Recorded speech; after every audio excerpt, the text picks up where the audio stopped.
One of the key aspects of any project is the control of quantities and costs, so I'm referring to the bill of quantities and the cost estimate. Allplan offers a solution called Design to Cost, which allows me to manage all these aspects in the best possible way. The solution has been further improved in version 2026 with the ability to manage a company's costs and enhance the overall experience. For example, switching from one project to another can happen without any interruptions thanks to a new logic for defining catalogs. Additionally, when selecting all the construction types I have defined, everything can be done even more intuitively thanks to the ability to perform searches. Thanks to the ability to easily apply various filters and to see a helpful series of pop-ups that clearly highlight and let me fully appreciate all the rules I have assigned directly to the entries within the construction types. But let's try to see all of this directly in Allplan. Here I am directly in Allplan.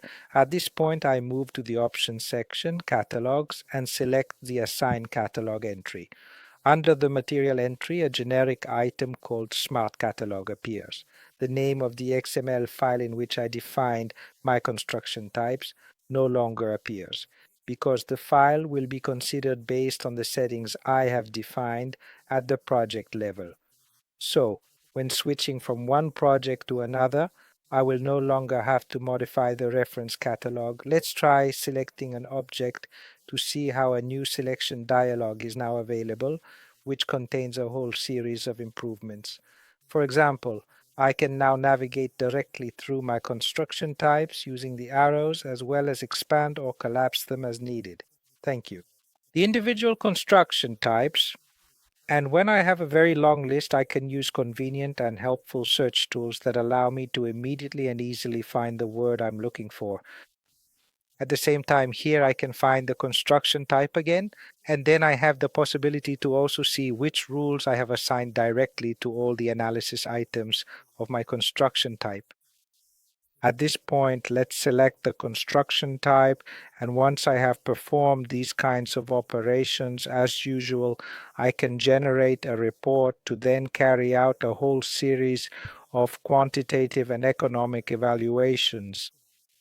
So here I will find the report, and I remind you that the report can be completely customized in terms of which items I want to display, and if needed, I can also obtain useful information such as the impact of processing costs for all the classifications I have assigned to my various components.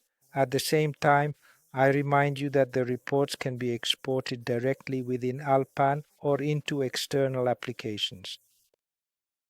If any of you have not yet dealt with the topic of quantity surveying and estimation, I remind you that directly from the Alplan homepage in the Training and Support section, under the Quantity Surveying and Estimation tutorial, you can access a section with a multitude of completely free video courses that will immediately allow you to appreciate and understand all the basic concepts, rules, documentation, and all the export systems, including to third-party solutions such as Team System or the 888 solutions.